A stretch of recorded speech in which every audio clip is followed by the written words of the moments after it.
We are the Gujarat Technological University. Since its inception over a decade ago, GTU has been empowering young and curating minds to realize their true potential. Over 4 lakh inspired students are enrolled with one of the premier academic universities in India. With more than 450 affiliated colleges in its fold operating across 5 zones of the state, GTU, the International Innovative University, your place to move forward.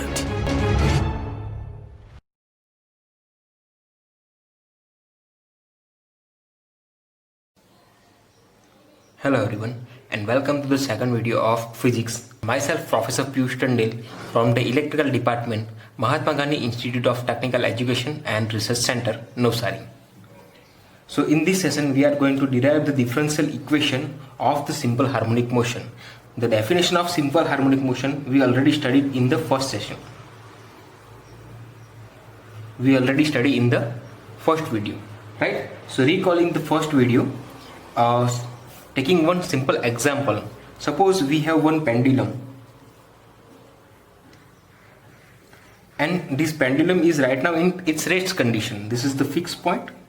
Over here this is our spring and this is our pendulum. So if we are picking our pendulum to the next point, that is point A, suppose this is point A, and releasing this pendulum, it is going to oscillate from this point to this point, that is point B. Okay, we are taking our pendulum to the point A, and then after if we are going to release our pendulum, it is going to its equilibrium condition. This is O point, that is our equilibrium condition. Then after, or we can say mean point, and then after it is going to the negative side or the other side of the extreme point, that is point B, right? So if we are going to view this from the top view, it is going to look like this straight line. This is our equilibrium point, right? Over here this is our A point and over here our B point. So whenever we are going to take our pendulum to the A point and then after releasing it, it is going to its equilibrium point, then after it is going to its negative side point. Now one thing we need to notice over here is that whenever we are going to release this from point A, it is going, its velocity is going to be increase till the point of equilibrium. Then after its velocity is going to decrease at point B. So we can also say that at a point B and at a point A, the velocity of our pendulum or ball is equal to 0, but acceleration is maximum. And same thing at the mean point, the velocity of the pendulum is maximum, but the acceleration is going to be 0. So some of the thing we need to notice from here is whenever the pendulum is in its equilibrium position, no net force on the particle are going to be observed. Then after, second thing we need to observe is displacement of the pendulum or ball, right? So we are giving some kind of energy, some amount of energy to our pendulum, and then after we are going to release it. And one another thing we need to notice is that pendulum have its restoring energy, or we can say pendulum have its restoring force that tries to keep the pendulum at its mean point or equilibrium point. So due to the friction of air and gravitational force, it is going to rest at the point O, right? So it's now time to think this in mathematical expressions, right? So we all know about the simple harmonic motion, and simple harmonic motion is a periodic motion and mathematically expressed as, we are already know about y is equal to a sine omega t, or we can also write or y is equal to a cos omega t. This is our simple harmonic motion, right? Now over here y is the displacement, a is the amplitude, and omega is our angular velocity, we all know, right? So now if we are going to talk about the Newton's second law, so we all know about Newton's second law, that is F is equal to ma, right? Force is equal to mass into acceleration. So we can also write something like A is equal to F by m, right? So acceleration is equal to force by mass, and acceleration is also represented as A is equal to minus of omega square y, or y is the distance between mean point to the maximum point or the extreme point, right? And omega square, that is the angular velocity, right? Now we have this equation number 1 and this equation number 2. Comparing both this equation, we can write like f by m is equal to minus of omega square y, right? So why we are writing minus over here? Okay, one thing we need to notice, why we are writing minus, because of the restoring force, right? Because of the restoring force, the pendulum is trying to move to its mean point at any given point of time, right? So we can write the acceleration like this, and then after f is equal to minus of m omega square y.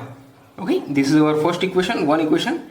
Then after we also define, that is from the definition of simple harmonic motion, we can write like f is equal to minus of k into y.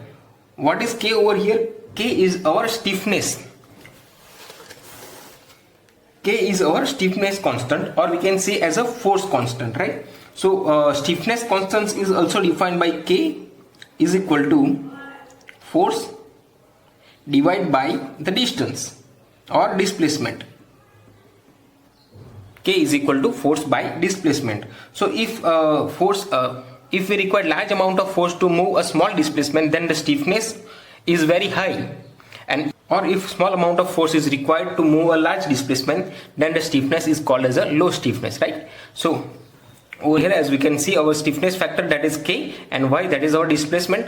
So f is toward the main point, so from A point or from B point to this O point, right? So we can also write like k is equal to mass into omega square. This is our stiffness factor. So again, recalling our Newton's second law, that is f is equal to ma, right? Over here we can also write a as a m into dv by dt, right? Or we can also write like f is equal to m d square y. V is the velocity and y is the displacement by dt square. So it is second order displacement, right? So let's take this as a equation number 4, and this is the equation number 3. Okay. So from equation number 3 and 4, we can compare both these force, right? So we can also write like m d square y by dt square is equal to minus of ky.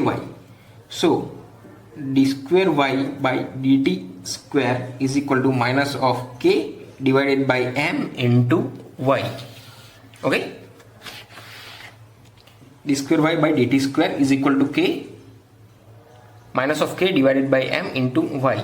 Okay, now again, what is the stiffness factor? That is now again recalling the stiffness factor. What is the stiffness factor? K is equal to m omega square, right?